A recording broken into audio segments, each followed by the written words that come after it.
Il est important de suivre la voie de la rédemption quand nous sommes en meute. Quand nous sommes en meute, il est important de suivre la voie de la rédemption.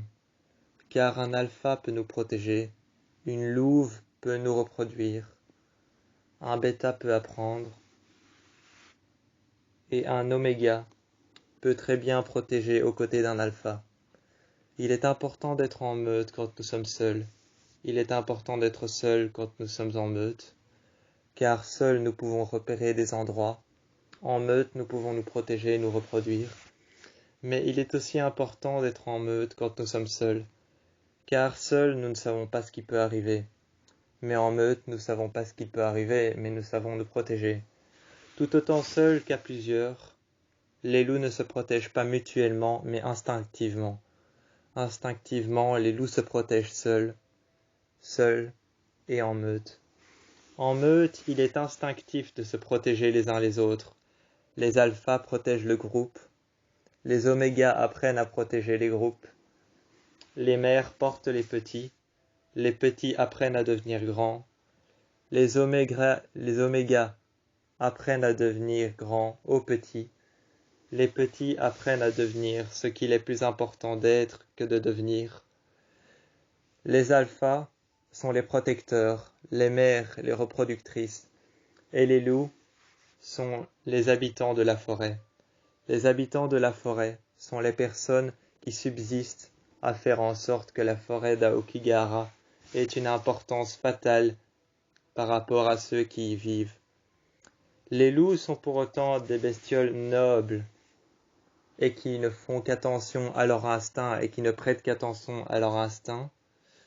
Ne prêtant attention qu'à leur instinct, les loups sont de nobles bestioles qui vivent en forêt en meute tout seuls.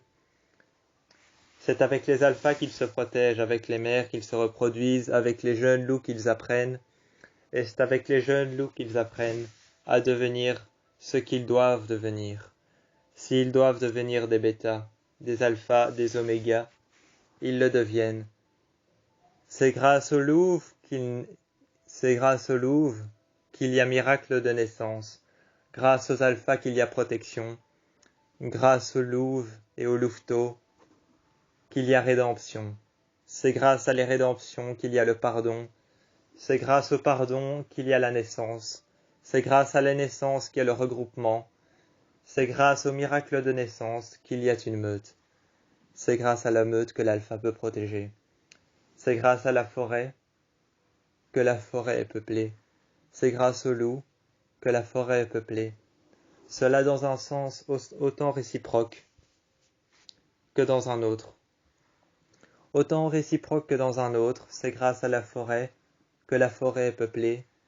C'est grâce aux loups, aux louves et à leur meute que la forêt est peuplée. Être en meute, ce n'est pas pour autant être seul, ce n'est pas pour autant apprendre ou être petit et grand, c'est être ensemble. Être ensemble, c'est apprendre à devenir, apprendre à être et apprendre à avoir été. Lorsqu'on a été quelque chose, on peut apprendre à être autre chose. Si on veut être autre chose, on s'adresse à l'alpha. L'alpha apprend, la louve reproduit et agrandit, et les jeunes loups apprennent à peupler, à devenir, à être, et à apprendre et apprivoiser la forêt. Lorsqu'un loup ou une louve apprivoise la forêt, elle va contempler l'endroit, respirer l'endroit, et se doter de certaines forces qui pourront l'aider à aller de l'avant, aider ce jeune loup à devenir ce qu'ils doivent devenir, un oméga, ensuite un alpha, un protecteur puis une meute. Devenir une meute, puis un protecteur, puis un alpha n'est pas si facile. Ce n'est pas chose facile de vivre ensemble ou seul dans la forêt d'Aokigahara. Ce n'est pas chose facile de vivre ensemble ou seul, car vous savez que seule chose facile est d'être une meute. Seule chose facile, c'est d'être une meute, car on est ensemble. Les alphas apprennent, les louves reproduisent et agrandissent, et les jeunes loups apprennent à être et à devenir ce qu'ils sont. Apprivoiser la forêt, arbre après arbre, sentier après sentier, chemin après chemin, endroit après endroit. Ils apprennent à devenir ce qu'ils sont, ce qu'ils n'étaient pas, ce qu'ils veulent devenir. Un oméga autant qu'un alpha, ils apprennent à le devenir. Les alphas apprennent, les louves reproduisent, et les loups, eux, apprennent aux louveteaux à apprivoiser la forêt.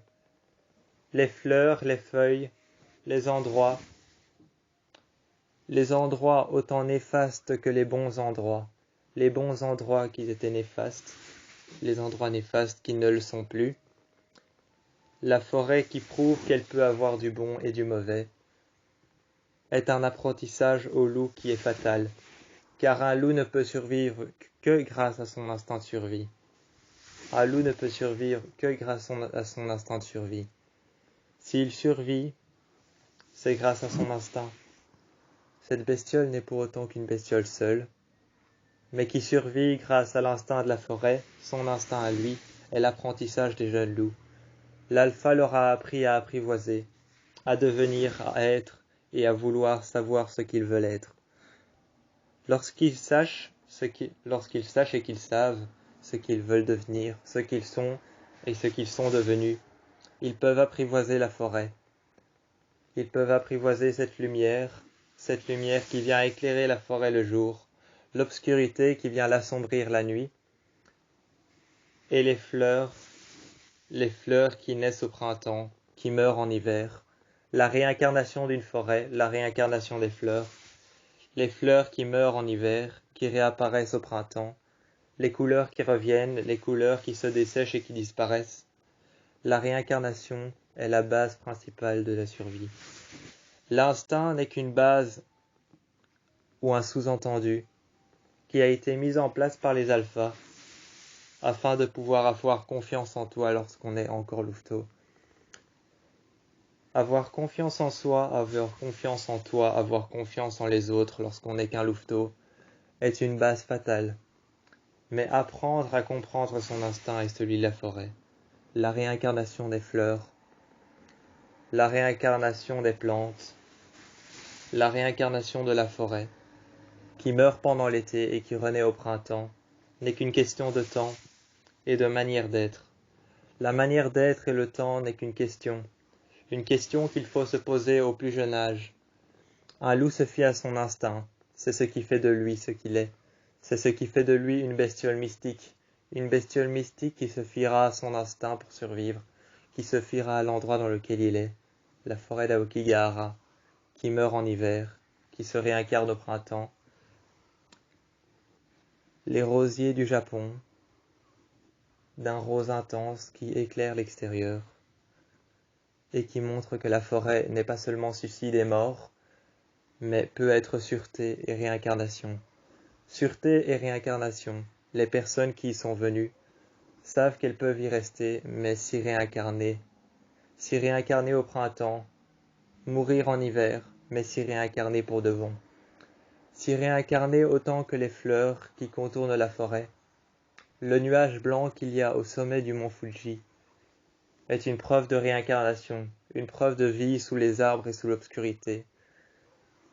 Une preuve de vie sous les arbres et l'obscurité.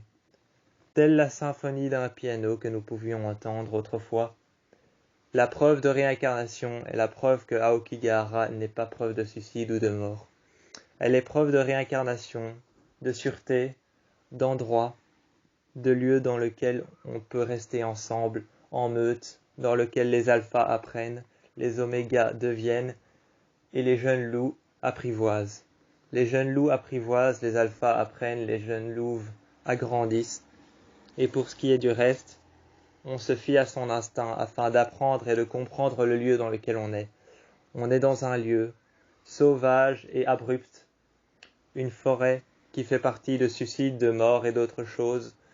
De bien grandes choses elle fait partie. Mais cependant, les seules choses qu'on sait apprendre, c'est apprivoiser, devenir, être et comprendre.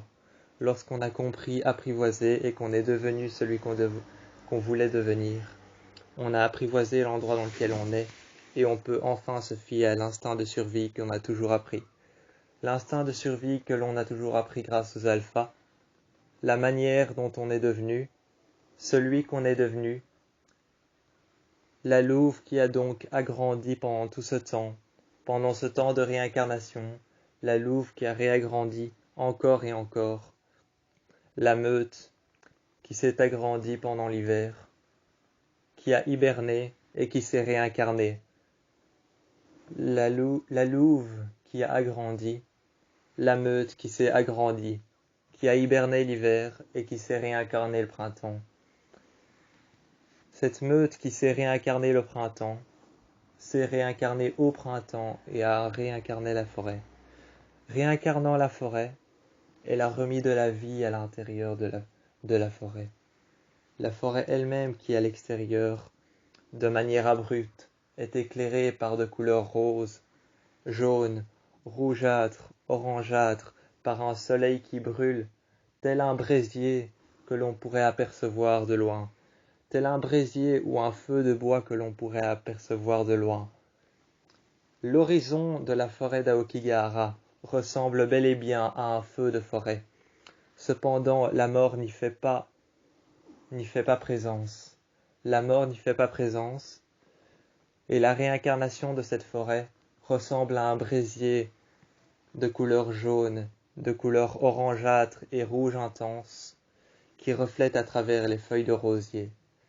Les feuilles de rosier roses et intenses, qui montrent cette lumière blanche, qui fait présence de réincarnation, la réincarnation, qui fait présence de clarté, de sécurité. La forêt qui est incarnée par les louves, par les loups, par les alphas et par les meutes et les jeunes loups qui sont partis apprendre qui ils sont. Les jeunes loups qui sont partis apprendre qui ils sont apprennent à savoir que la forêt n'est pas un lieu de mort ou un lieu de dessèchement. Ce n'est pas un lieu de dessèchement dans lequel on apprend à mourir ou à savoir qui on est. Ce n'est pas un lieu de fin de vie, car la fin de vie est un début de vie.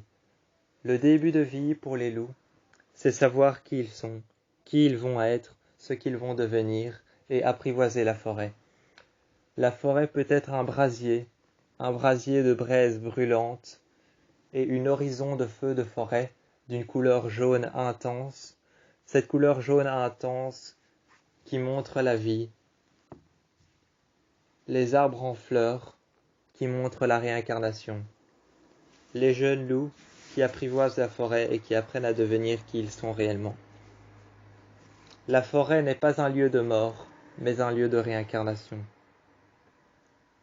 Chaque louve, chaque alpha, chaque bêta, chaque jeune loup apprend à se réincarner, à apprivoiser et à savoir que la forêt est un lieu de sécurité et de réincarnation. De réincarnation avec les autres, de réincarnation avec les loups, de réincarnation avec la forêt.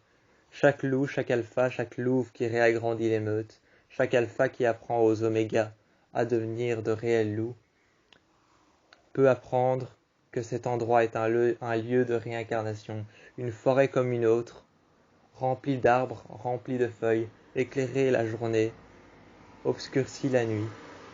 C'est un lieu de réincarnation, c'est une forêt. C'est une forêt dans laquelle on apprend à devenir un loup, une louve, un oméga, puis un alpha. C'est un endroit dans lequel on apprend, un endroit d'apprentissage, un endroit rempli d'herbes et de terrains vagues dans lequel nous pouvons apprendre à devenir qui nous sommes réellement. Cet endroit appelé Aokigahara est un endroit de réincarnation, non pas de mort, dans lequel on apprend à devenir et à créer sa propre meute.